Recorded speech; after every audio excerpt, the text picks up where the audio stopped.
Don't let your audience watch your work without emotion. Hello, my friend. How do you show your results in your presentation, in your speech? We have talked about tools for your speech, and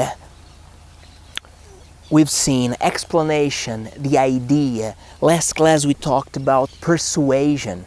And today, how to show your results in your presentation. And the best way to do it is by showing through images what you've done. And you ask me now, okay, but how do I show these images? I tell you. Amazing walks work better when there is a clear topic connecting the dots. Instead of saying topics, bullet points, you can connect each step of your walk with a nice image.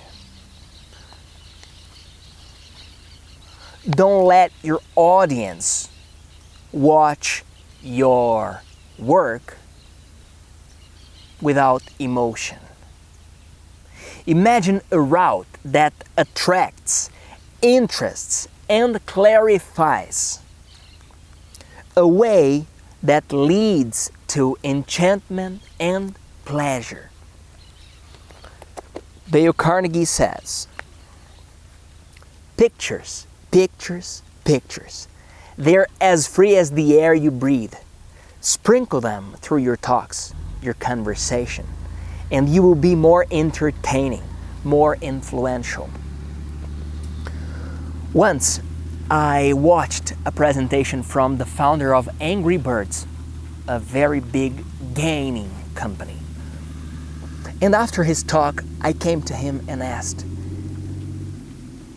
how we could make our English students keep studying, keep improving their English at You Speak Now. And he told me, make them have fun. And this is the message to you. When you're showing your results, make your audience have fun. Give them pleasure while you show your results. This is the best way to engage them. And now I'd like to see something you've done. If you can show through images, I would prefer images than words. Comment here. Thank you very much. I am Felipe Gibi. See you next class. Things that can go wrong in your presentation.